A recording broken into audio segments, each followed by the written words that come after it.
Ladies and gentlemen, Performance Space 122 is proud to present Frank Maya.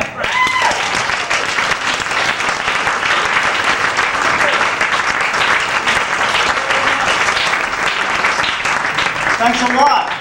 God, what a nice chubby crowd. I like this. And you're out so late too, 9:46. I love this. You guys can stay up so late. Personally, I love to stay up late. I can't go to bed before 3 in the morning, knowing the world's out there having a ball, dancing, drinking, getting laid. What am I doing? I'm going to sleep. I rinsed out the tub. I clean the dishes. I have a glass of warm milk. I get in bed and set the alarm, and the talking clock says, "God, are you a bore? In bed at 11. I wonder what Madonna's doing. I wonder what Sean Penn is doing. They're certainly not going to bed. I fall asleep and I dream. I dream there's a puddle of water at my feet, and there's fish in it. And they're friendly fish, and they come up and bump my shoes like they want to be petted. But I don't pet fish. And then I'm flying or giving flying lessons, one of the two. I put my arms out and I pump the air till I'm about as high as a telephone pole. And I move along real slowly. I have these students that follow me. It's a musical about flying, and I'm the star, and I write and direct it. I'm having a great time until one of the studio executives takes me to the manager and says, "Frank, this movie stinks. A musical about flying? Why don't you write down your ideas before you say them?" And I feel totally dejected. I try to explain to him, I think it's a good idea. Then the alarm goes off, and I'm back in my dumpy, boring old apartment again. And I've got to walk to work and drink tea and eat eggs. Walk to work, not fly. And type things for the boss. And try to find a new place to eat lunch in Midtown. And then in a newsstand, I see a picture of Madonna going to a party or something. And on the front of People magazine, I see a picture of Sean Penn. He's like beating someone up. He's having a good time. And I buy the magazine, I open it up, there's an article about me in it. And it shows me in bed sleeping. And the clock says 11:30, and it's an article about boring people and how they live their lives. And I cry, and my tears fall on the page, and it smudges a lucky number that tells you whether or not you're a new instant millionaire. And the man at the newsstand says, "Look, next time buy U.S. News and World Report. It's less depressing." Not so many pictures of people in their cars. And I say thank you and go back to bed. Thank you very much. Rant no more. Oh, that's the idea. See, some of the things I do are like rants, right? I call them rants. They're very short, and they're like songs, right? Now, if you went to a concert like Tina Turner, you'd have to clap after every single song, like really hard, otherwise she'd be like, "Fuck you," she'd be out there in 15 minutes, Well, that's the way it is here, so that, after every rant you have, I know some of you saying, "Well, I would have clapped, I didn't know it was over." Well, I'm going to give you a little signal when it's over, okay? I'll go something like subtle. I'll go like this. Can you see this? Just like, oh. I'll just bow, okay? And you should all clap really hard. And some people in the back, like, or in the front even, can go like, "Woo!" Things like that. I love that. Okay, let's practice that, okay? Thank you very much.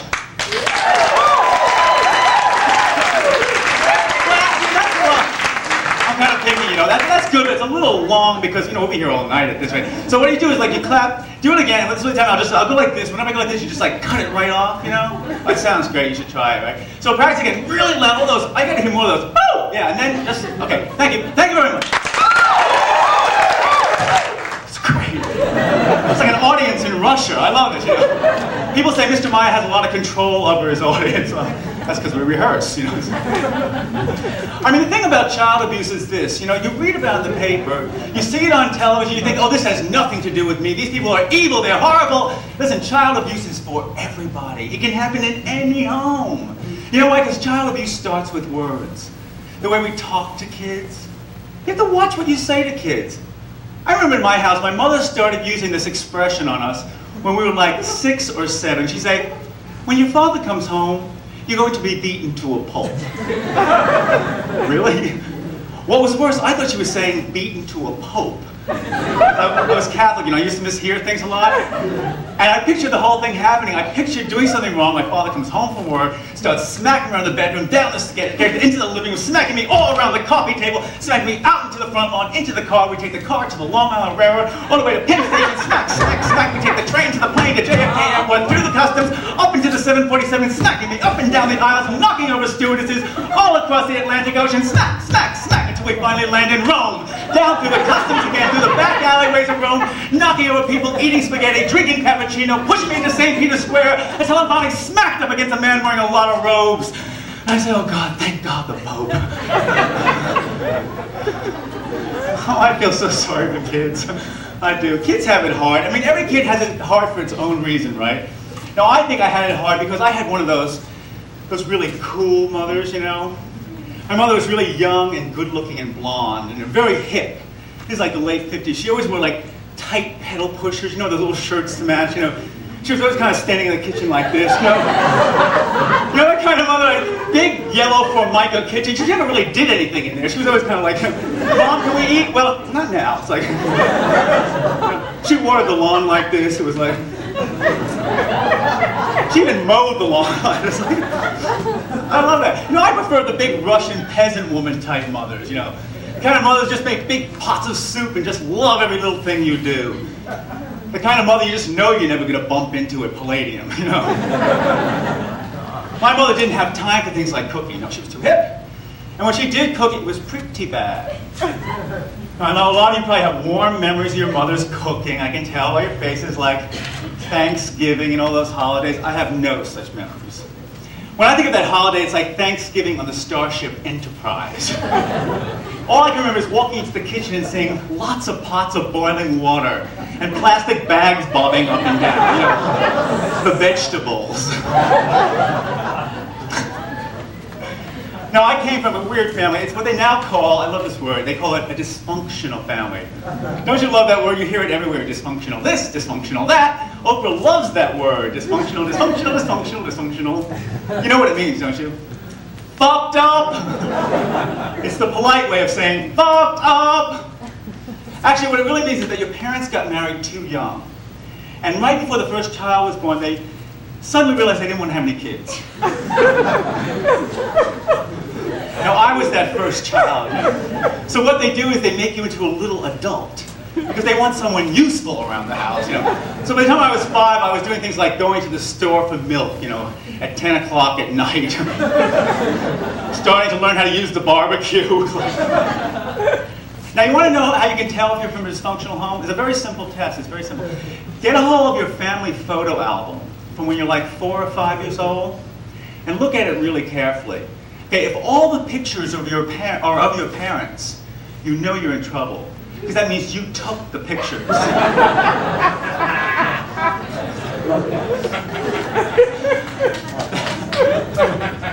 I mean, the other thing about my family is too, we just never learned about sex. Sex was dirty, we never talked about it. I grew up not knowing anything about intercourse, nothing about my penis. I didn't know what it was for. Now, when I was little, I just thought it was this ugly little thing. I was glad no one ever saw it, right? But then I started getting a little older, and one night, it got hard, and I thought, oh my God, I am going to die. I kept wondering what part of my body was going to get hard next. My tongue? The only living thing I had ever seen get hard was my cat when it got hit by the garbage truck, rigor mortis, oh no. And of course, none of the other boys were any help. I mean, 5th grade is like mass confusion. No one knows anything. There's always 2 or 3 boys who develop faster than everybody else, right? And they have bigger penises than everyone else. Well, they're the odd ones. Everyone makes fun of them.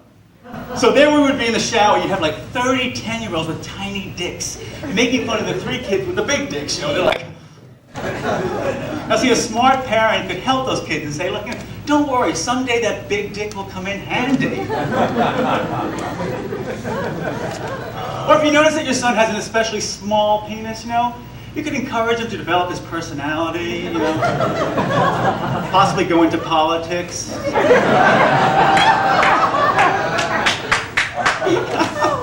I love that joke, yeah. No, I really don't understand why parents don't educate the kids right from the beginning. Take the little kids, sit them down, and tell them everything about sex, about condoms, intercourse, everything. This way, what are parents worried about? They're going to create a 7-year-old sex maniac? Yeah, sure, I can see him running around the neighborhood, at night with his raging 2-inch hard-on, humping everything in sight. This doesn't happen. Nature protects us. Nature takes care of us by keeping the penis so small for so long. You ever notice that the little boy is like growing, his arms are growing, his legs are growing, but the penis stays tiny. That's nature's way. Can you imagine if the penis developed first? And you're like a 2-week-old baby with a full-grown dick? It would be like, I'm not changing those diapers. No. You know, the babysitter's like, no, he wasn't wet. I didn't go near him. The baby's lying there going, ah! Now listen, I think it's much better to tell kids everything. This way little boys grow up healthy, knowing that their penis is simply their penis and nothing else. And they won't confuse it with other objects in their life, like their car, you know, or the American flag. No, I think communication is so important. It's like, I mean, in our house, there's one thing we could always say. If something was really bothering us, okay, if we were really depressed, we could always go to my mother, and she would give us something with sugar in it. I mean, you know, she would. I love when parents do that. They get you hooked really young, you know. It's like, you look a little depressed. Here, have this gallon of Coke, you know. The grandparents are the ones who really do it, though. They want to get you to love them more than you love your parents. So they shove those M&Ms down your throat before you can just say no. You know, it's like the little grandchildren are like, Grandma, Grandpa. My grandmother was a real sugar pusher. I mean, unbelievable. This woman, if you think of sugar as cocaine, this woman was like, you know, a freebaser or something, you know?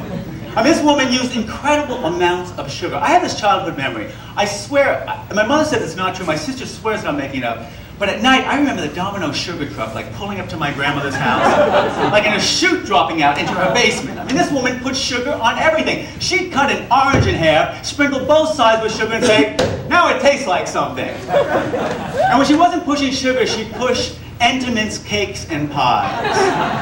Now, if you're not from Long Island, I'll tell you that Entenmann's are factory-made cakes, okay? Very popular around here. Pastries for the masses, and they're filled with chemicals and drugs, you know? I mean, I think one of the main ingredients was Valium. That's why housewives like them. As a matter of fact, Warner Lambert, the drug company, just took over Entenmann's nationwide. They know a good thing when they see it. Anyway, housewives had to have them every day, and my grandmother needed more than the average. So that's why she used to shop at the Entenmann's thrift store. Yes, where you could buy at varying prices day-old Entenmann's, week-old Entenmann's, and month-old Entenmann's. And the funny thing is that month-old tasted just like week-old, and week-old tasted like day-old, and they all tasted exactly like fresh Entenmann's. My grandmother was smart. She knew they'd never go bad with all those chemicals in them. So every other day she'd pull up to the thrift store in her big pink and white Mercury town car, you know, and load up. Now, at any given time during my childhood, there'd be like 30 or 40 boxes of Entenmann's in my grandmother's trunk. And she'd drive around to the neighborhoods, you know, just give them out to the relatives. When I got my first apartment, I was like starving, I had no money. She pulled up that weekend, opened the trunk and said, "Let's party!" The two of us polished off 3 crumb cakes in 1 hour, which was nothing new to me. I was used to finishing those cakes in one sitting, because where I come from, Long Island, you know, there's a rule when it comes to Entenmann's, yeah. You never take the knife out of the box. Thank you.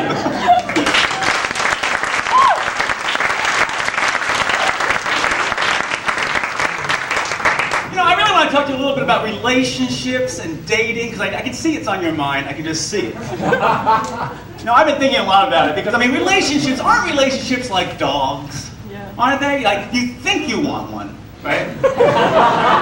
You think you need one, and then you get one, and all it does is bite you and shit all over the house. Right? And that's because you usually pick the wrong person, right? Because you believe people. Listen, you mustn't believe people. I mean, I haven't for years. Listen, you gotta watch what people do, not what they say. Because the first time you go home with someone, they are on such good behavior. I mean, the first time you go home with someone, they know just what to do. Just watch out for those first times, because you'll find people doing all sorts of things that they will never, ever again do in their life. They stay up late. They keep having all those extra drinks. You know, you say, "How about we go dancing?" They say, "Sure." And even though they have to be at work at 7 the next morning, they just don't care. And you think, God, this is unbelievable. This guy really knows how to have fun. Then they tell you about how much fun they are. How they like to drive sports cars, go windsurfing, hang gliding, cross-country skiing, downhill skiing, uphill skiing. Hey, what do I got here, Mr. Atomic Man? Who is this, the Terminator? And that night alone, he takes you dancing not only at Mars, Red Zone, and MK, but also the Pyramid, Palladium, Save the Robots, and then back to the Pyramid until it closes. And this guy is still going. And just to be polite, you say, "No, wait a minute. Didn't you say you have to get up early tomorrow morning?" And he says, "Who cares? Who the fuck cares?" And you are just so impressed. And of course you spend the night together and it couldn't be better. I mean, it couldn't be better. Sex is a snack. There's no problems, no hang-ups. He's got the best records. He's got the most comfortable bed. He's got a fucking dimmer switch on his lights. And you fall asleep as content as you can be. And before you know it, he's up making you breakfast. No matter what you want, he's got it! English muffins, jam, apple, strawberry, natural fruit juice, coffee, decaffeinated cappuccino, fruit and fiber, Nutri-Grain, Fruit Loops. You feel like you woke up in the food emporium. Of course, finally he does have to go to work, right? And as he walks away on the street, you take one last look so you can think about him all day. So you can remember what he looks like. Sluts! Oh, sluts laughing. And you find yourself looking over your shoulder at a man that you will never, ever again see in your life. Because barely 3 nights later, everything's changed. You meet at the same bar for a drink, and what does he talk about? His job. And how fucking tired he was the whole next day after you two went out together. You know, and you're still in that disco mood. You're like, how about we go dancing? He goes, well, it's kind of late. You look at your watch, it's like 9:30. You've been out for a good 20 minutes. And he says, well, I should get going home, but you can come over if you want to. But I've got to get some sleep. And you go. And this time that refrigerator is empty. I mean, I'm talking empty like there's a grapefruit juice bottle with cold water in it. You know that trip? Yeah, you want some? Oh yeah, and the records are the same as last time, but now he says we shouldn't play them because it's kind of late. And also that dimmer switch is broken. So you find yourself lying in bed with 4 bare bright light bulbs staring you in the face. And on top of that, he keeps telling you to keep your voice down because he doesn't want to disturb the neighbors. And you're thinking, what the fuck are you talking about? I mean, just 3 nights ago at 5:30 in the morning on a weekday, you were jumping around this bed yelling, harder, harder, write it, baby. Now you want me to keep my voice down? So it's no touching, no kissing, no music, no dimmer switch, no dancing, no food, no nothing, and in about 10 seconds your date is asleep. And somewhere in the murky darkness you finally get it. You realize you've been fooled. Oh, it's so easy to put all that energy into the first act, but the second act really stinks. So watch out, because the first time you go home with someone, they're on such good behavior. Watch what people do, not what they say. Thank you.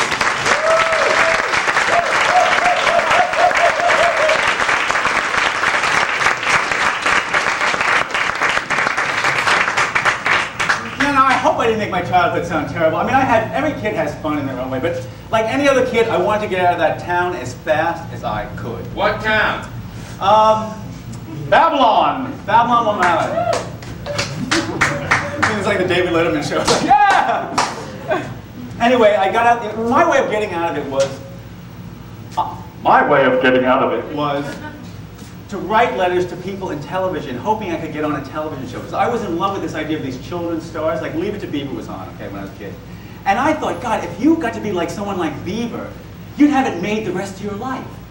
Of course, we know that's not true. You've seen Beaver lately, haven't you? Vitamins.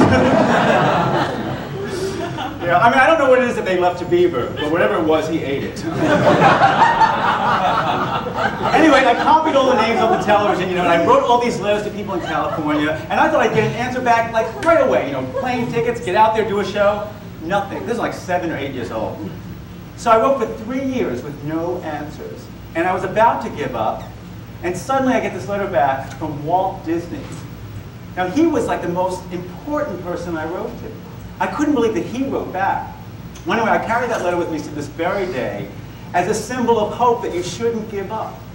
I mean, because today, you know, everyone gives up all the time. I mean, go to a bar anywhere in this neighborhood tonight after the show. Just stand around for like 10 minutes, you'll hear someone say, I'm giving up.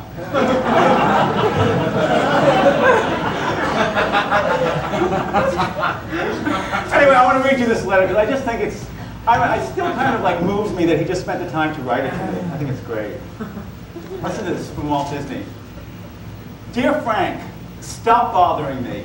I have all the Mouseketeers I need. Can't you find something better to do with your time? Look, I'm sorry, but Hollywood is a madhouse. I'm sorry I ever came. I'm sorry I ever drew that picture of that damn mouse. Sorry, Walt Disney. Isn't that great? It's like, it's so nice. Anyway, lately I've been getting a lot of letters from dead people. Now, I don't know why they're writing to me. You know, I think it's a lot of the same people I wrote to back then. I mean, they can't help me now. So I've been bringing them to the shows just to kind of share them with people because they're kind of spooky just to have at home. Can we have those dead letter lights? Thanks. Now, strangely enough, the first one came from Walt Disney. Listen to what he says now. Dear Frank, well, I am slowly finding out that heaven is hell. I hate being dead. And get this, I was talking to Alfred Hitchcock the other day. He didn't know who I was. That was depressing. I kept saying, you know, the mouse, Mickey Mouse. He said it didn't ring a bell. I always liked his films. Now I wonder what it was all for. And listen, what are they doing to my company? How did Bette Midler get a deal with Touchstone Pictures? Anyway, I have to go. Most nights they have films for us up here. Tonight it's Last Temptation of Christ. Christ asked for it himself. He likes Barbara Hershey. He thinks she's got great lips. Please write soon. Sorry, Walt Disney. You know who's having a great time in heaven? You can always tell by how short the letter is. Elvis Presley. He is happy. Listen to this. Dear Frank, you wouldn't believe how fat I've gotten. The other day I tripped and fell so hard that I crashed to the floor and landed in hell. I am so fat and I love it. For fun, Orson Welles and I take off our clothes and pretend we're sumo wrestlers. And we love it. Heaven is great. Love Elvis. Thank you. You know who writes to me the most is Jack Kennedy because he keeps writing to me about the assassination. He has all these different theories about it, you know. He keeps thinking, at one point he thought that Pat Nixon did it, you know. And he thought it was Lady Bird Johnson. I mean, he's getting really paranoid, although you can't get too paranoid about that, right? Well, listen to this one. He says, Dear Frank, well, this Dallas thing is still driving me nuts. First of all, Lee Harvey Oswald did not do it. See, I remember meeting Oswald. Yes, they brought him to my office once. They wanted to use him on a special CIA mission as a sniper. Well, the guy looked a bit dorky, so I said, all right, let's see here.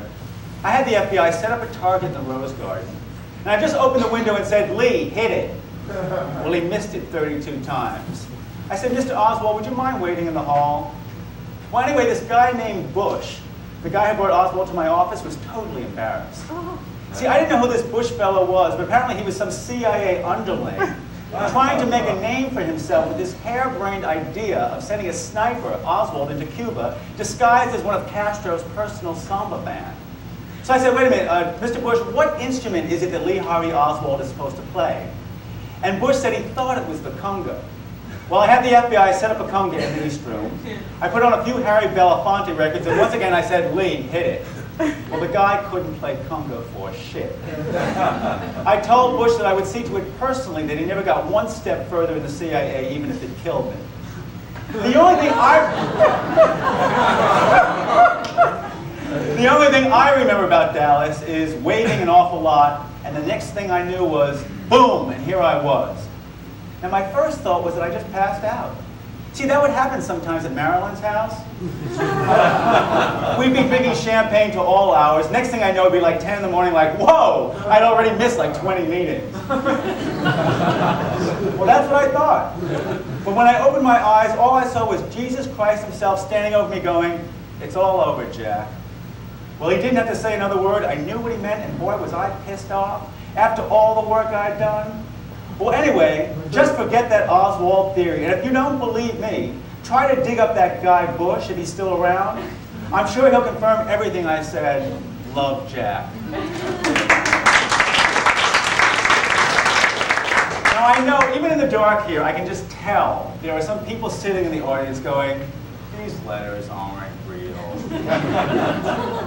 Well, I brought one in the envelope just to prove it, okay? I mean, I just want to, you know, I hate when, let's look at someone really skeptical looking. Pick this guy right here, yeah.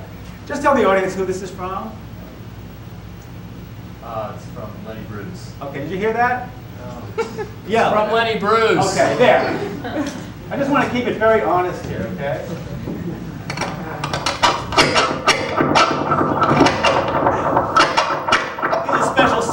Letters from dead people. Aren't you glad things don't make as much noise as they could?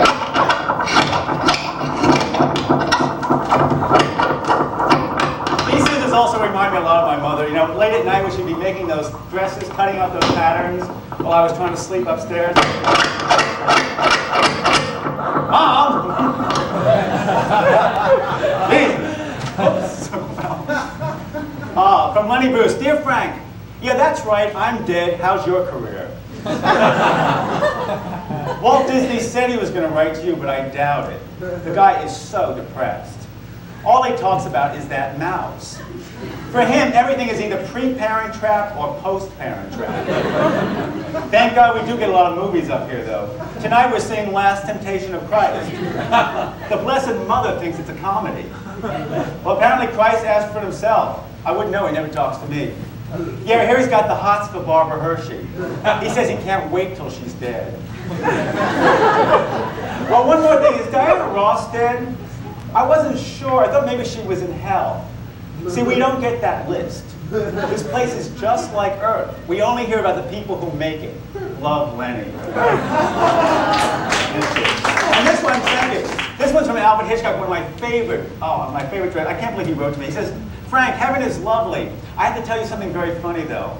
I met Walt Disney the other day. Guess what? I pretended I didn't know who he was.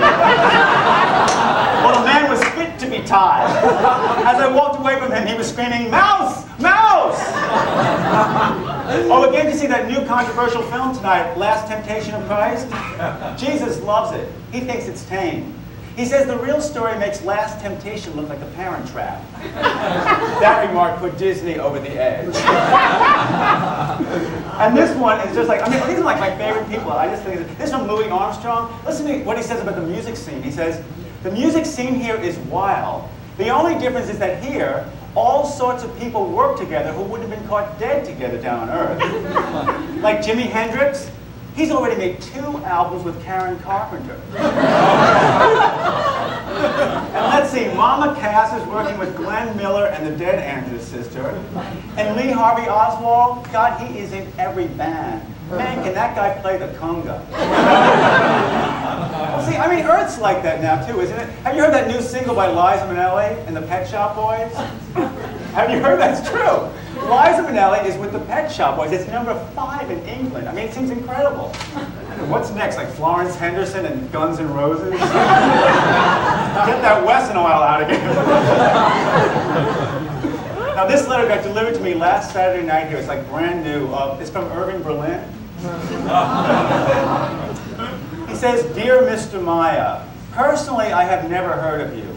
But everyone seems to be writing to you, so I thought, why not? Well, I've been in heaven for 24 hours, and already the place is driving me nuts. Everyone is so pushy. Suddenly, everyone wants to sing my songs, and what's worse, everyone thinks they can sing my songs. And that Meshuggah Louis Armstrong, he keeps trying to get me to let Janis Joplin sing God Bless America. I told him only Kate Smith gets to sing that song. I tell you, I'd rather be in hell. Which is where poor Kate must be, because I don't see her here. And believe me, if you don't see Kate Smith, then she ain't here. And I'm not getting along very well with Jesus either. I was here less than 2 hours when he comes storming up to me saying, so you're the one who wrote Easter Parade. You think that's funny? I suppose you like parades. Well, why don't you try dragging a cross up a hill in 110-degree weather, and I'll stand on the side of the road singing, In my Easter bonnet. Well, thank God that loudmouth Ethel Merman was there. She saved me. She looked at Christ and said, hey, lighten up, big shot. It's only a song. Can't you picture that? Hey, Sincerely, Mr. Irving Berlin. Now, my last letter is from Lucille Ball, who I just love. Oh, no. She says, Dear Frank, well, we are having a blast. Ricky and I are married again. And Fred and Ethel are here, too. Yes, I know it's not their real names, but that's what Mary calls them, so that's what we call them. I love Mary. She's so much fun. Well, I have to say I'm glad I'm here and not in hell. I hear hell is a nightmare. Apparently there's no lights down there at all. And the only time you can see anything is when the flash bulbs go off on Andy Warhol's camera. Oh, and by the way, Mary is not a virgin. She says that was simply a joke she started one night at Temple when she was plowed out of her mind. Gotta go, love Lucy.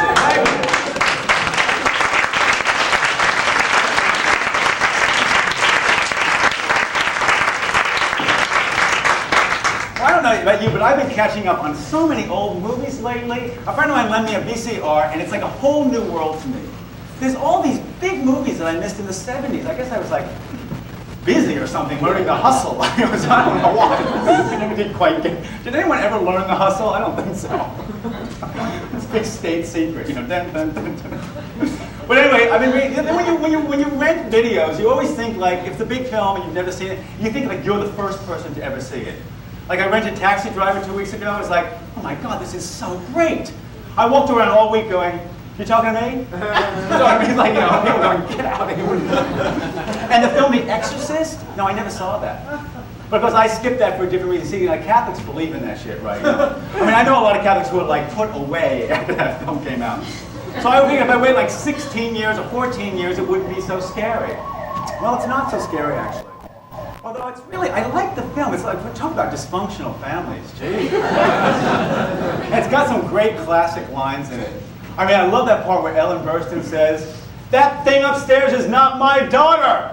I mean, how many mothers have said that? And the other film I rented, which was just incredible, was The Fury. Did you ever see that film by Brian De Palma? He made it after Carrie, right? And it's about telekinetic powers, but it's got Amy Irving in it, and she is hot in this movie. She has this great power that she can make people either bleed or blow up. You know, depending on how pissed off she is. And seeing that movie brought back all these memories, because when I was a kid, you know, when you're a kid, you think you might be able to get supernatural powers if you just work hard enough at it, you know. Like, if I just practiced enough, I could fly, you know, or kill people by looking at them. Well, when I was a kid, I had a poodle, okay? Now, I didn't want a poodle, right? I wanted a German Shepherd, but somehow my parents got the signals mixed up, you know. And I ended up with this poodle with a French haircut, a rhinestone collar, you know. I mean, this was a terrible dog for a 10-year-old to have. But after a while, you know, I got to like it. It was a dog. And then a year later, my mother announced that I wasn't taking very good care of it and it had to go. Well, I was really pissed off. I tried everything I could think of to get the dog back. You know, I pretended I fainted, I wouldn't eat one day, you know. And finally, when nothing worked, I decided I would stalk the family who had wrongly adopted my dog. Simple as that. Every day after school, I'd go to their house, and I'd stare at their living room window. You know, after a few days, I saw them peeking through the blinds, and they looked a bit nervous. I mean, who wouldn't be? This little kid with eyes like the Omen, just staring at the window. Now, on Saturday, I planned to stay there all day, but I woke up and it was pouring rain. It was freezing cold and windy. But I thought, no, this is the day to really put on the screws. I put on my little red raincoat, and I went to my post. I stood by this big weeping willow blowing in the wind. I just stood there all day like this. And whenever they looked out the window, I went like this for effect. And I won. That night, the woman brought my dog back. She just pulled up in the car, threw the poodle out the door, and I said, "Your kid is scaring the shit out of us!" That was the last time they fucked with my pets. Well, anyway, I'd forgotten about that until I saw The Fury, because Amy Irving does this great thing at the end of The Fury. She's really pissed at John Cassavetes because he's like kidnapped her and killed all her friends, right? And she's supposed to be sick. She's in bed, and she gets out of bed in her nightgown. All of a sudden, she starts doing this thing with her hands like, and she looks really tough. She looks like this really tough Jap from Long Island. She's like, now I know how she got that $100 million from Steven Spielberg. It's like, and Cassavetes starts like shaking up and down, and this music is playing, you know, and she just keeps doing it. He's saying, "Please stop," and then he just blows up. His head goes flying, his legs go this way, blood everywhere. Now, this is a talent I could really use. I mean, really, you just get like, you know, one of those nights you get one of those really boring people in the audience, you know, who don't laugh at anything. Just kind of go up to them and go, boom, you know. Or in my neighborhood late at night, the West Village. Now, the West Village is getting really dangerous at night because we're getting all these assholes from New Jersey driving around their cars yelling, "Faggot!" Well, I would just act just like Amy Irving, you know. I'd walk around really innocent, like, just waiting to hear "faggot," then I'd run over to the car and go, get those New Jersey asses shaking, you know. Oh! After that, I'd be going to New Jersey at night. Can't you see me all by myself in the PATH train, you know? Walking around Hoboken all alone, just looking for trouble. Just waiting for someone to yell, "Hey, faggot!"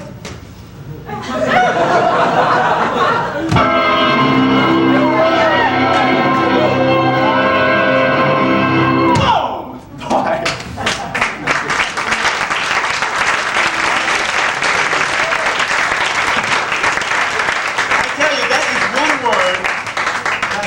That is one word I am getting sick of hearing.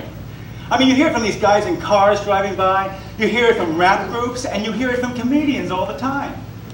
You know, when you're in show business, oh, but this is show business, by the way. I know some of you thought it was performance art. No, this is show business. When you're in show business, they tell you if you're gay, you can't let anyone know it because it'll wreck your career. Well, I don't know about that. That's like what they told all those Jewish actors in the 40s and the 50s, you know?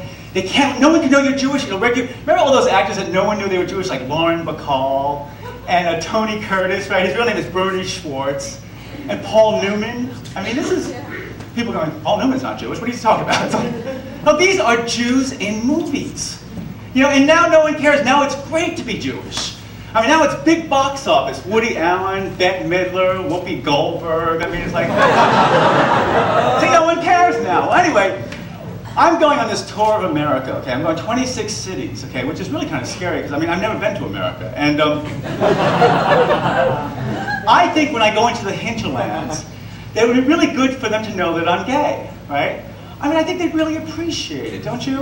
Yeah. Yeah. I'd love to see how they react, you know? I can see them chasing me through the streets of Oregon. I'm going like, shit! Maybe I'll learn karate by then. I mean, I think it's time for gay performers just to get up and say, look, we're gay, that's it, we're gay, that's it. You know, I mean, on this level, I know you hear a lot of people, you know a lot of performers who you know they're gay and they don't care, right? But what happens when they start getting famous? Well, I love that. Suddenly they're not gay anymore. Suddenly they all get straight. And then they start getting married. Oh, I love those weddings. My favorite one was Barry Manilow's wedding. You're right. Now, I don't know if you know this, but Barry Manilow is gay. I know I'm breaking a lot of hearts here tonight. Paul Newman's Jewish, Barry Manilow's gay. I love when people get upset about that. They think that, like women think they're gonna, maybe someday they'll sleep with Barry Manilow. I mean, what difference does it make? So all of a sudden he's just getting real famous when he's singing that song, Mandy, I love you, Mandy, which is fine, you know, but all of a sudden there's a big spread in People magazine. And I see Barry Manilow is marrying his childhood girlfriend. And I'm looking at him going, oh, wait a minute. Now, it was obvious. It was just a friend of his, right? It was this lesbian friend of his that he got to go along with the whole thing. Like for business reasons, right? Because there's Barry standing in front of his new house, right, in the woods somewhere. Little skinny Barry holding hands with this big old gal with a plaid shirt on, work boots, and an axe. She's like, sure, Barry, I'll do it, you know. I'll take care of the yard. I mean, I loved her, but I hated him. I was like, she was great. She should be singing Mandy. I'll tell you, it's really weird. I think people just get used to it. Just let them know and they accept it. Like, I'm in this couples therapy, there's a couples therapy group, right?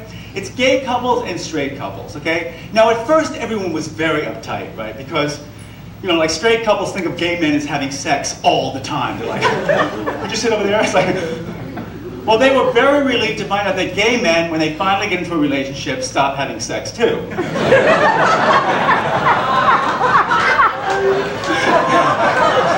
It's true! Because there's this one guy, this straight guy, who always bothers me after every meeting. He goes, Frank, come here, Brandon, come on, admit it. Don't you think you're missing out on something like not being with a woman? Come on, tell me. I said, well, of course, it's never the same. I mean, there's always a difference. Like, but I can say the same thing to him. You know, you're missing out on something not being with a guy, right? Things happen between guys that would never happen. Like my lover and I, okay? When we were first together, like the first 2 weeks, the first time we really made out, okay, I was really impressed, you know? And I said to him, God, where did you learn to kiss like that? And he just looked at me and he said, no. I mean, that wouldn't happen. It's like, oh no, it's a piss for being gay. The other fun thing is telling your parents. Oh yeah.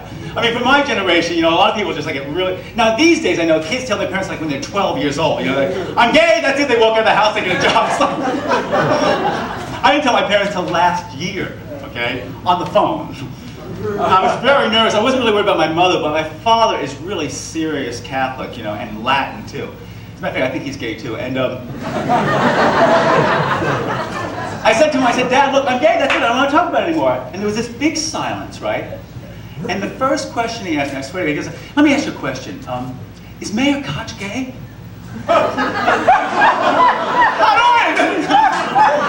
I think we have like a list or something, right? Oh yeah, I was with him last night at Uncle Charlie's, you know, we were dancing together. You should see Ed with that tambourine. Right? Oh, I'll ask him tonight. And the second thing he says to me, he says, listen, your mother and I will pay any amount of money to get you to a doctor, to get you cured. I said, Dad, you know there's no cure except fame.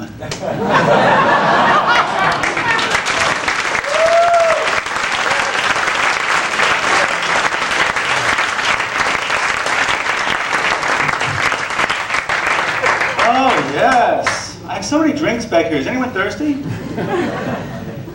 This is a combination of bar and urinal back here. For those emergencies. I tell you, you know, I mean, this thing about getting famous, I mean, I always say, if I ever get famous, I am not going to change. I just refuse to change. But, you know, that's easier said than done, because I had an experience here last year. This is just a true story that I had to tell you about, that I had to put in the show, because I was here at PS-122 for a run last year. Now, I started out as a rock singer, okay? I mean, I had a band and everything. I was known as a rock singer. And then I started doing my rants between songs. And suddenly, everyone started calling me a performance artist.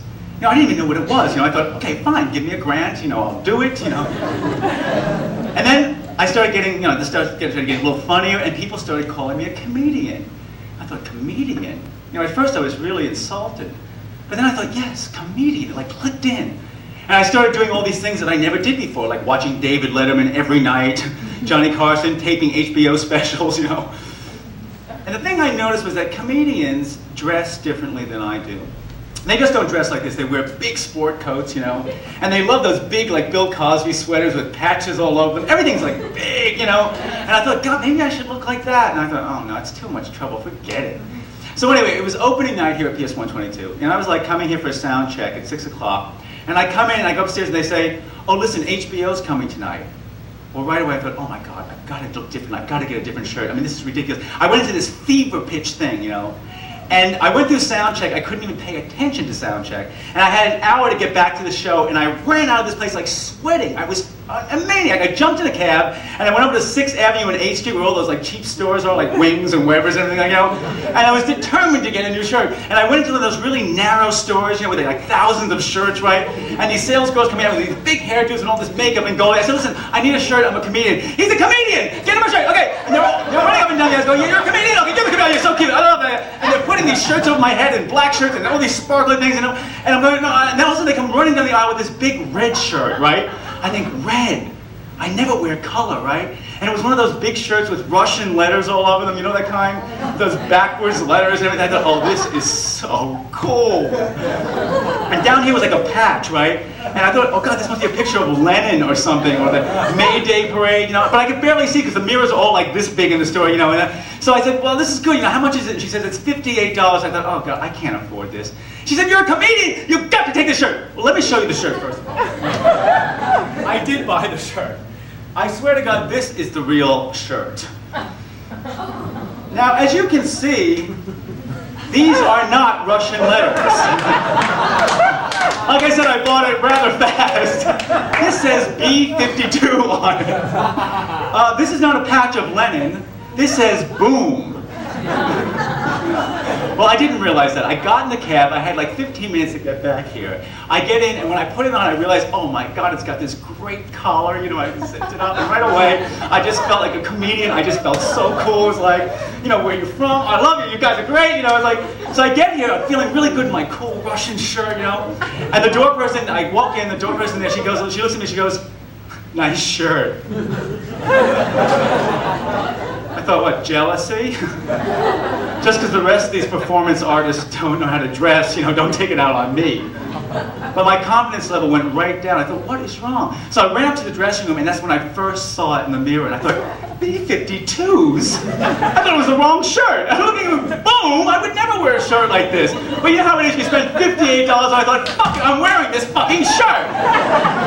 You know, it was like, HBO wants this shirt. Then I looked in the mirror a little longer and I thought, no, I don't think so. And I thought, well, maybe I'll wear it the second night, but not tonight. It might throw me off. So I didn't wear it, and I am so glad.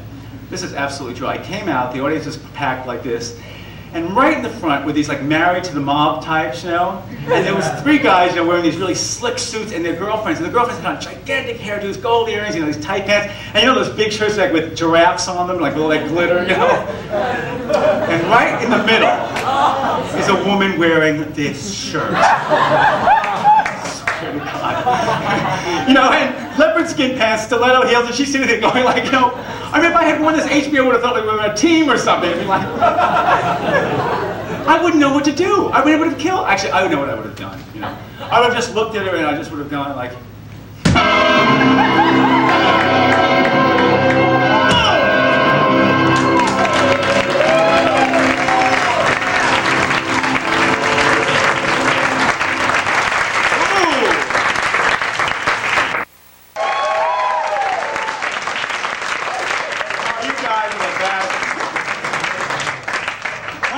Scary story. It really, anyone can change. I think there are so many scary things in the world lately, don't you? Scary people all over television, like Tammy Faye Baker. I mean, you go home at night to relax, you put on like late night TV, and all of a sudden it's Tammy Faye Baker. It's like, oh my God. And you notice that a lot of the late night talk show hosts don't know how to handle these people at all. You know, they just don't know how to handle them. Well, I've been trying to get my own talk show. I'd like my own talk show called You're Scaring Me. Okay? And it would feature all these people like this. And I want a whole like big company called You're Scaring Me. And everyone has to pronounce it that way, you know. Even the secretaries and the lawyers. Hello, Mr. Myers. You're scaring me. Actually, I want to call my company Pushy Inc. And have like this Ethel Merman type secretary. Hello, Pushy Inc. What do you want? But anyway, You're Scaring Me. I would have guests on like Angie Dickinson. Isn't she scary? You know? Do you remember her show, Policewoman? Does anyone remember? How many people remember that? Yes. What is with those clothes she used to wear? Remember those clothes? They used to have lapels out to here, flower prints up and down the legs and arms, metal studs up and down the legs and arms. I mean, I used to look at it and go, what is Policewoman thinking about? And they never knew she was an undercover agent. I love that. Everybody else in the scene had like a black evening gown on, and there was Angie Dickinson in a white jumpsuit with 3-foot-long red, white, and blue fringe across the back and arms and metal-studded elephant bell-bottoms. Like, that's an undercover agent. That's what they look like. You know, Angie Dickinson is Pepper Anderson. I love that. Undercover clothes horse who wears clothes from the 50s, 60s, and 70s, all in one episode, right?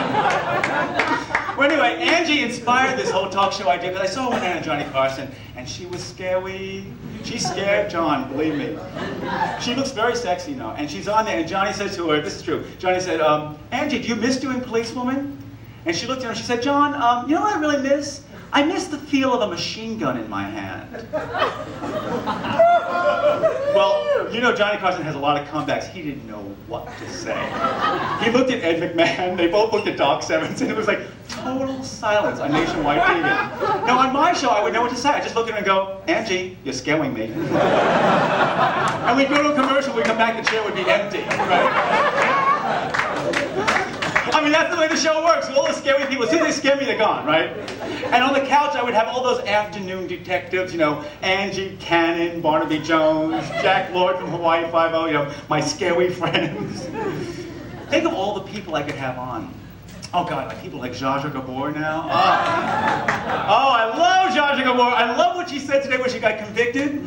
I don't want to go to jail with those lesbians. That's what she said. I swear to God. It was on the news. I don't want to. It's like... I would definitely want her on my show. I have always been a big fan of her movie. I mean, I really have. Do you know that movie, Queens from Outer Space? Does anyone know that? You do? I can't believe it. This movie, if you don't know it, rent it. It's like before Star Trek. It's about this whole... Zsa Zsa Gabor leads a revolution, okay, on this planet inhabited all by women, right, who hate men, right? But a bunch of men land on the planet, and the women are going to all kill them, right? But Zsa Zsa Gabor is going to lead a revolution in her chiffon gown. She's a lab assistant, right? And the men are so surprised that she likes men. And they say, you mean you're not loyal to your queen? And then she looks and says that unbelievable line, I hate that queen! I love that line. I mean, that's where that expression came from, I guess. You know? I try to use it whenever I can. I hate the Queen! You should use it too, actually. You want to practice saying it? Okay, it's I hate the Queen. 1, 2, 3. I hate that Queen! Oh God, you know who else I'd have on the show? Leona Helmsley, okay? I mean, what is it? Does anyone like Leona Helmsley? It's like, everywhere around the world, people like in Africa and India, they're all like marching, kill Leona Helmsley! It's unbelievable hate! It's incredible. It wasn't like with Bess Myerson, it wasn't like that. Was it? No, people were divided with Bess Myerson, like, should we kill her? No, I don't know. It's really, we're in a very strange era. And there's the possibility of like Bess Myerson, Leona Helmsley, and Zsa Zsa Gabor all in jail. What is happening? Now that's scary, isn't it? You know who else I'd have to have on my show too? Is Nancy Reagan. Oh my God. I mean, Nancy Reagan has been scaring us for 8 years, right? Coming on television with that big head, you know. I love that. Why do people do drugs? Why do people do drugs? I don't know, Nancy. You try going to Wilford Beauty Academy, you know? You be doing drugs too, you know? People need some opportunity, you know? You read the paper where she went to the Bronx the other day, to a grade school? Was that unbelievable? She went to the Bronx, it's true. She went to a grade school to talk to all these black kids in a class, right? And she said to them, how many of you have been approached by drug pushers? And they all sat there and went, they just didn't want to hear anything about it. She said, I find that hard to believe. And they were like, we don't care what you find hard to believe. I mean, this drug thing is really getting out of control. I mean, I understand the thing about crack, okay? But now they're really trying to like come down like on pot. You see those new ads on television with that graph going up and down like that thing? This is the normal brain activity of a 14-year-old boy. Yeah, right, he's getting drunk, he's stealing cars, he's beating up people. This is the brain activity of the same boy on pot. You know, then you hear a big, like a jail door slam, right? And they say, if you're using pot, you're not using your brain. Well, that's the idea, isn't it?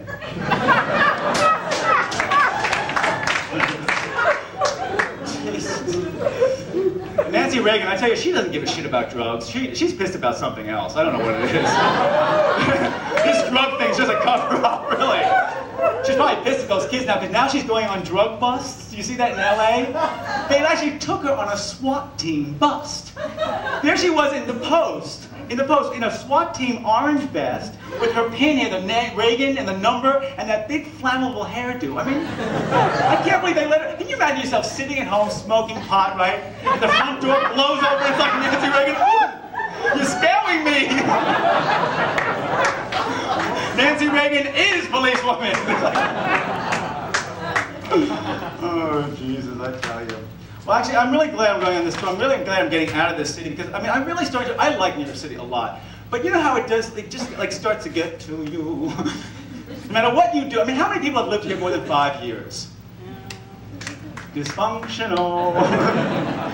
Remember when you first came here, you know, you thought you were gonna like beat it and stay normal, like your parents drive you in with your little aquarium and your asparagus fern and your cat. Then a year later they're all dead, you know, and you're like...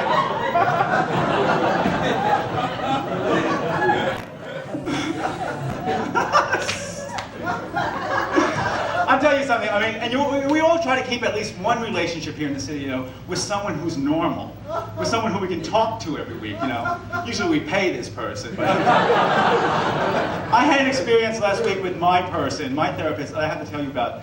This is, I swear, I keep saying everything's true, but it's true. I was on the way to the show here, and I was in a cab, and I was going down Broadway near 9th Street, and I see my therapist walking down the street, all by himself, like this. I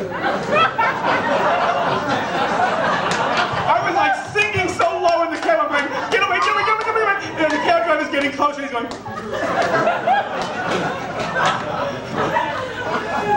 but what am I worried about? I couldn't believe it.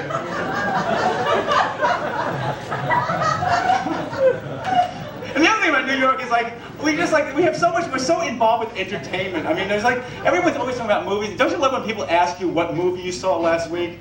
You know, if you don't name like 5 of them, it's like an accusation. It's like, now I lie. I just like reel off those names as fast as I can, you know. Especially Sex, Lies, and Videotape. If one more person asks me, now I say, yeah, I saw it. I can't believe they made it for so little money. It's amazing. You know, New Yorkers they just love movies. They have so much respect for movies, especially movies being made in New York. And those TV shows that they try to make on the street, I hate that crap. I can't believe the way they treat you. They go, oh, I can't go home? Oh, okay. I mean, I live in the West Village on Perry Street. They are always making films there. I mean, these guys think that there's nothing more important than finishing another episode of The Equalizer, right? I have a life, right?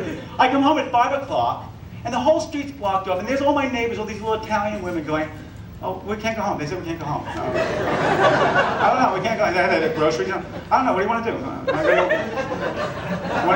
want to go to a movie? You know what I do now? I have this great trick that always works. I go right to the front of the crowd, right in the middle of all the filming, I don't care how many people there are, and just yell, cut! It works! Everything stops, I run right through to my house, it's like,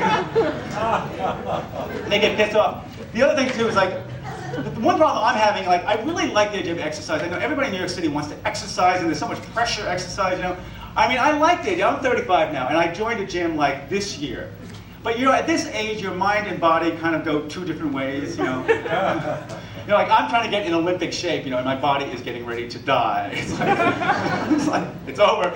And there's so much pressure to exercise with all those like Nazi ads they have on television. There are those ones, just do it! And they have like, that shaky camera, you can't even see anything. It's like some nervous NYU film student being like, can't you keep that camera still? And those Nazi Avia ads. If you're not serious, Avia doesn't want you to buy their shoes. Really? I always liked Avia shoes. I have 3 pairs, so I wrote the company a letter. I said, listen, I've got 3 pairs already. I'm not serious, so fuck you.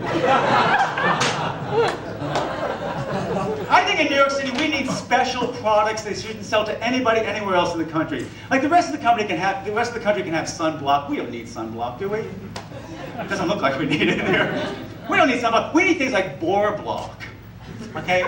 This is great. I mean, they can create this little bottle of stuff that can block out the whole sun. Why can't they create Bohr block? Something you know, cream you put on before you go to parties or gallery openings, you know. When people come to you, tell you how much money they're making this year and what their BMW looks like, and they say, am I boring you? And you say, oh, no, that's okay. I'm wearing Bohr block. It's all right. I mean, we don't need dental floss. We need mental floss. You know, to get rid of all that shit that people say to you all day, you know, that you think you're going to forget, but you get in bed and this guy going, I mean, that happened to me last week here on Saturday night. We had a great show, a terrific show, and this friend comes up to me after and says, is it always like this? You know, I thought I was going to forget about it. Then I get in bed, I hear, is it always like this? Is it always like this?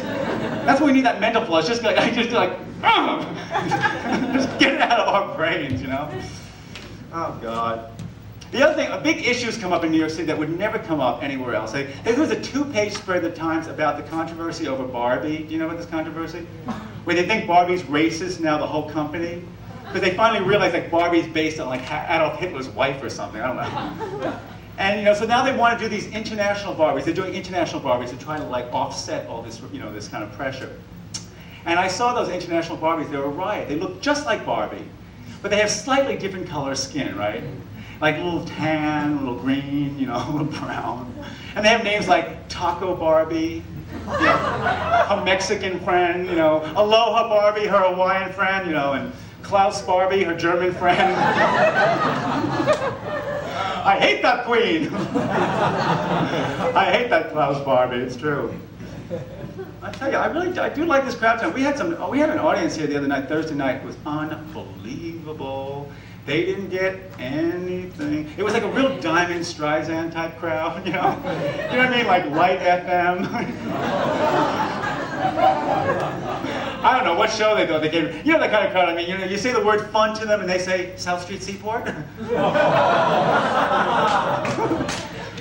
Yeah, but I tell you, my perspective in New York City is really getting messed up. That's why like 6 weeks away is going to help me a lot. It really does. Like before I came to New York City, like one of my favorite films used to be The Diary of Anne Frank. I used to rent it all the time. I love that film.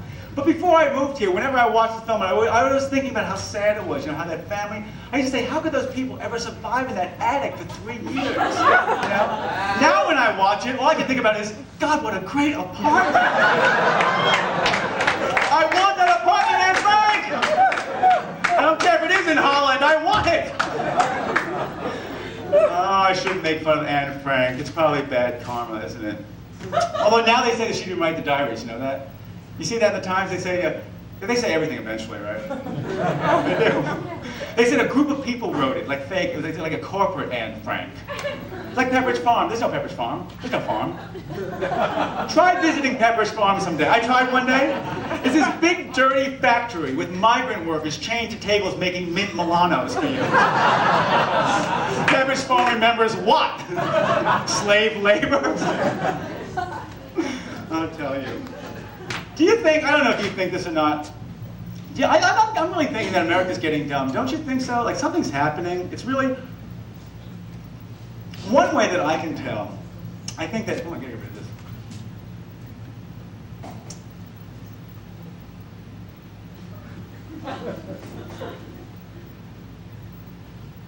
This is part of the show where I just let the whole show like die. Any momentum we had is like gone, right? It's like, it's a lot of fun. No, but I really do think America's getting it done. You can just tell, you can tell by movie titles. You really can. Look at movies, there's a lot of one-word titles now. You notice that? Like people can't read anymore. Now I'm not saying one-word titles are bad, because like Hitchcock had great one-word titles, like Notorious, Vertigo. I mean, those were evocative titles. Now we have titles like Splash, Fame, Parenthood, Big.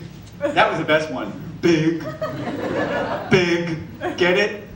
Big. I mean, they told you what it was about. They said, Tom Hanks is a little boy who wants to get big. Then he gets big. I mean, it was so simple. And I saw that film 2 months after it opened. And the first 10 minutes in the dark, all these people around me going, you think he's going to get big? You think he's going to get big? I bet he's going to get big. I feel like saying, God, it must be fun figuring out these plots. We're not talking about Kurosawa here, It's like, Jesus. I mean, of course we had some good titles still, like Dangerous Liaisons. That was a great title. Or, what my favorite title last year was? Like, what I think is a symbol of like a really good title, like Rain Man. Okay, because that was an evocative title when you think of what the movie's about, right?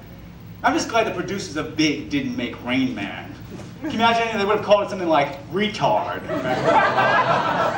Dustin Hoffman in Retard! We'll sell thousands of tickets. I'm sure the studio executives argued about it.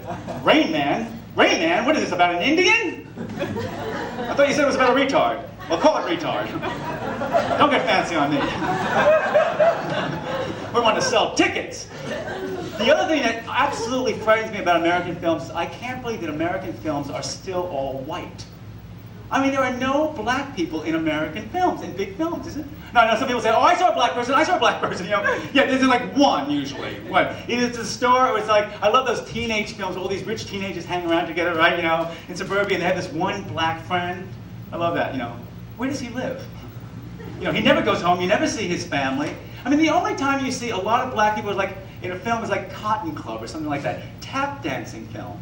I mean, this is not progress. No, it's really not. I think it's really strange, And this friend of mine says, oh, well, listen, I keep waiting for blacks and whites to kind of like mesh in all different ways. But a friend of mine says, you're exaggerating totally. Why don't you just go to South Africa? Then you'll see how really bad it is. Well, I guess he's right. I mean, think of it. If we were in South Africa right now, if this show was in South Africa, I mean, this whole audience would be like practically all white, No, I think black and white audiences basically they go to different places. They really do, and they just don't get it. I mean, I know black audiences are much more vocal. I mean, they're much more involved with the show. You ever go to the Apollo on amateur night? You ever been there? It's like unbelievable, right? Now, it happens to be that you don't know how to sing.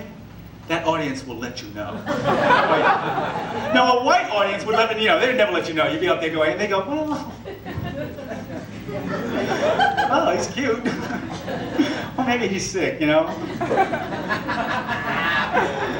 Black audience is like, get the fuck off the stage, you suck! And a black audience is not just like that to amateurs, because they're like that to big stars too. I saw Aretha Franklin 2 months ago at Radio City Music Hall. and it was not very good. I mean, you know, she really thinks she's the queen of soul now. I hate that queen. No, she doesn't put out at all anymore. Low energy. But yet all the white people at Radio City, they were just having a great time. They just love the fact that she sang Respect, you know, and they're all in the aisle doing their little four tops thing, you know. I like when yuppies do that. It's like. Meanwhile, the black part of the audience where I was sitting was getting very upset. They did not like it, you know.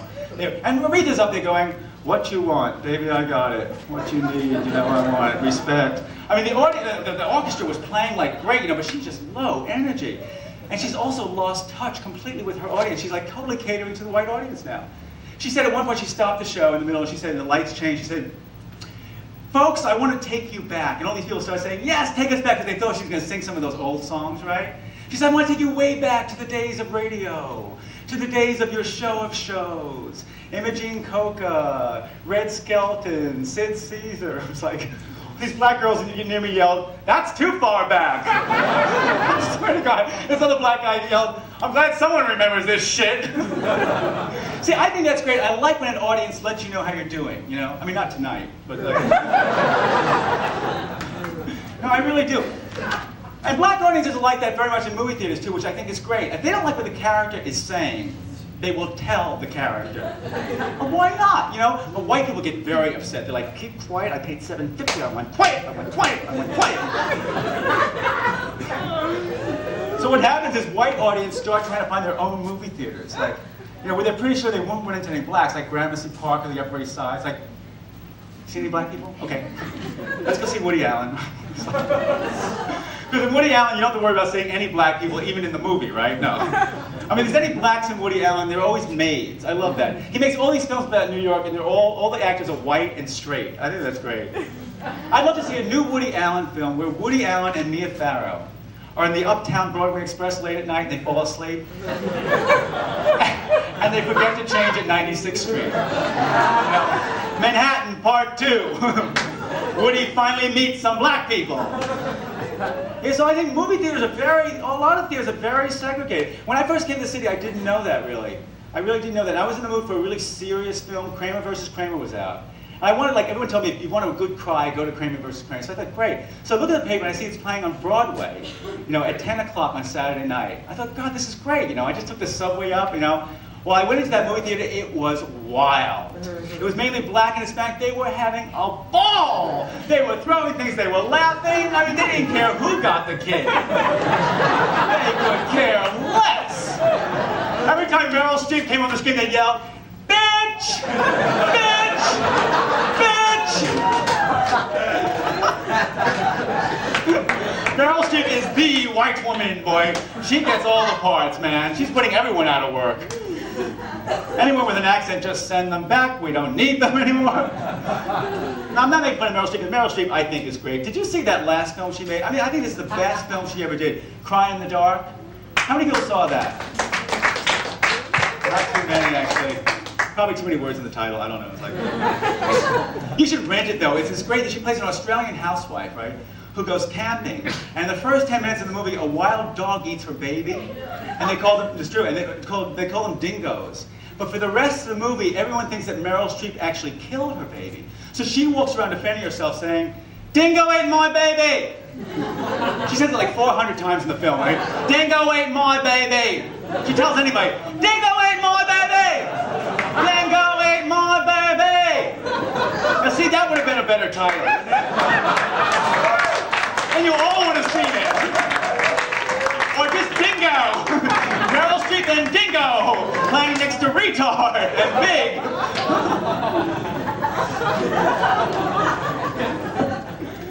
Oh yeah. You know, Meryl Streep hasn't had very good luck when it comes to kids in movies when you think of it. She really hasn't. Kramer versus Kramer, Sophie's Choice, Dingo ate my baby.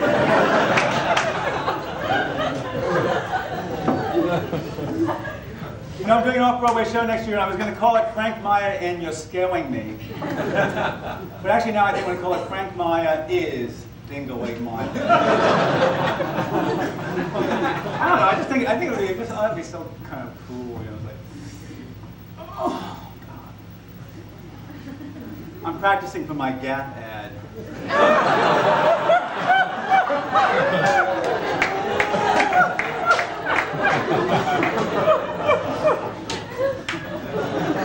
Look, people look so mean. They're just pissed off they have to wear those shitty clothes.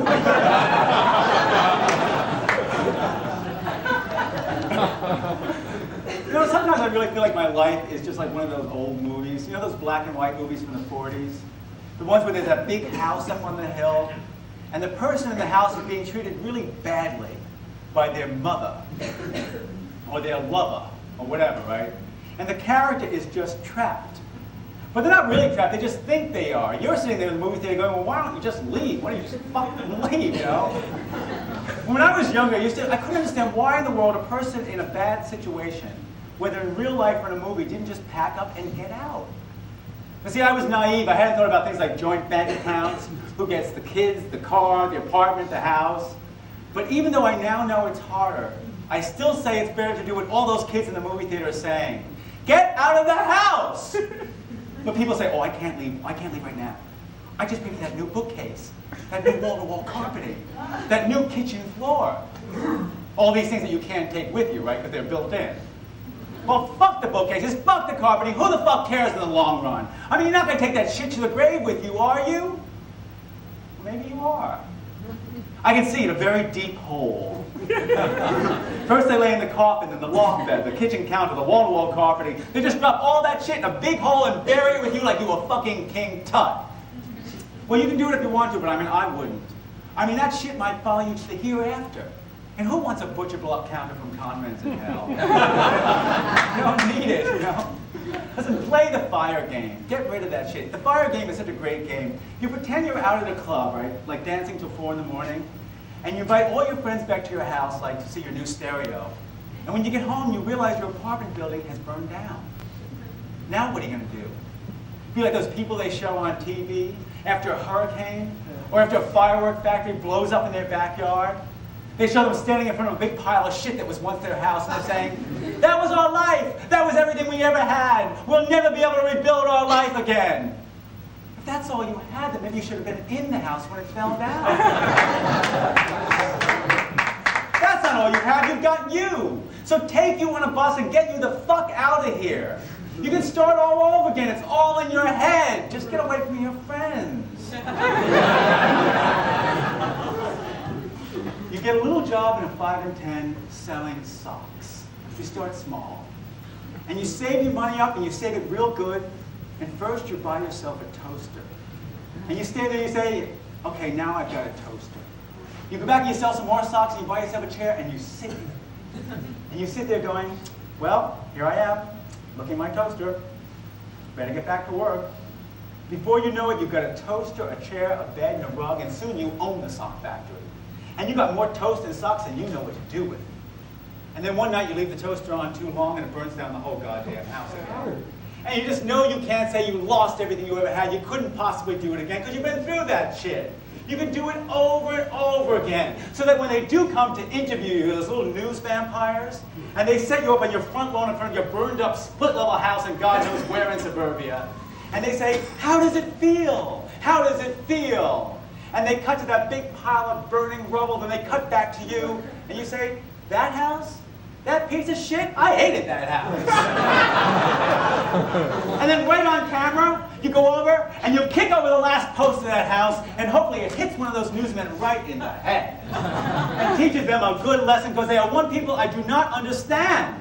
Those news reporters, those, your son just got shot in the face, how does it feel, reporters? Who would much rather take an award-winning picture of a baby falling off a 5th-floor fire escape than drop the fucking camera and catch the baby. I mean, that's sick if you ask me. That's why I say get out of the house if you're being hurt too bad. I don't know, maybe we're watching too much TV. You know, too many TV movies. Maybe they're training us to stay in the house. You know, they call it programming. You know those movies with a mass murderer downstairs at 3 in the morning? And this woman gets out of her bed in her negligee, and she starts walking around the whole goddamn house to see what she can find, right? Right? Because if she just ran out the back door, there wouldn't be any movie, and that would be no fun. Well, I think it'd be great fun to see a brand new murder suspense movie where right in the first 10 minutes, this woman's home alone, right? And she hears what probably is a mass murderer downstairs.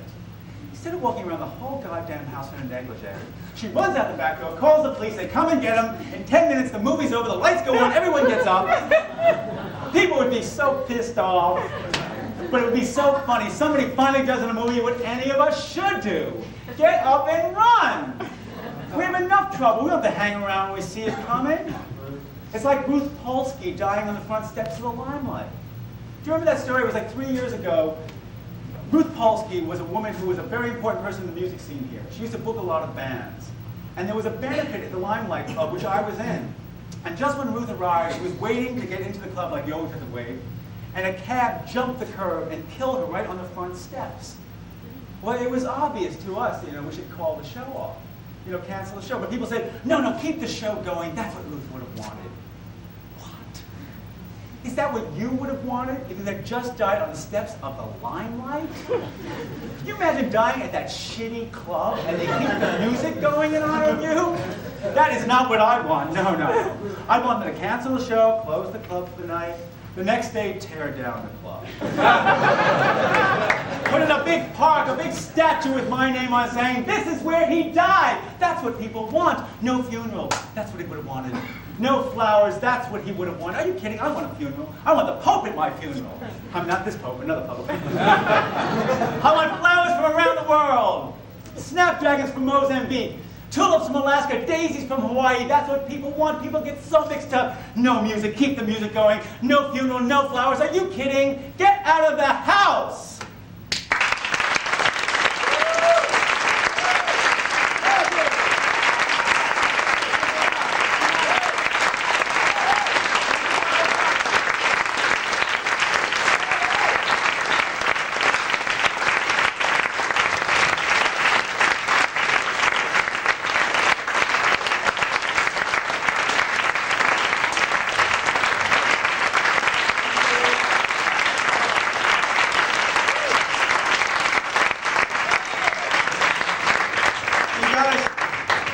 Getting late. This show always ends at 11:04. It's amazing to me, according to my watch anyway. I just want to say, I do appreciate you guys. I love each and every one of you. I love that line. But I want to say that I want to tell you that I just love the dynamic of an audience. I really do. To me, like an audience, it's like a roller coaster ride, isn't it? And you guys are the customers on the roller coaster, and I'm the guy who's been running it like for 7 years, and I can make it go fast or slow, or sometimes I just pretend it's stuck, like in the middle of the show, remember? And you're up there at the top going, hey, there's nothing going on. Sorry. But the audience is always divided into 3 groups, just like the people on the roller coaster. There's the first group, the people are just having a ball. They don't care if it's going fast or slow, they're laughing, they're screaming, they came here to have fun. Then the second group, the people just holding on for dear life. They can't wait till it's over. And then the third group, the group that I think includes most of us, and the group that I really like. It's those people who want to have fun, but they just can't stop throwing up. Thank you. Good night.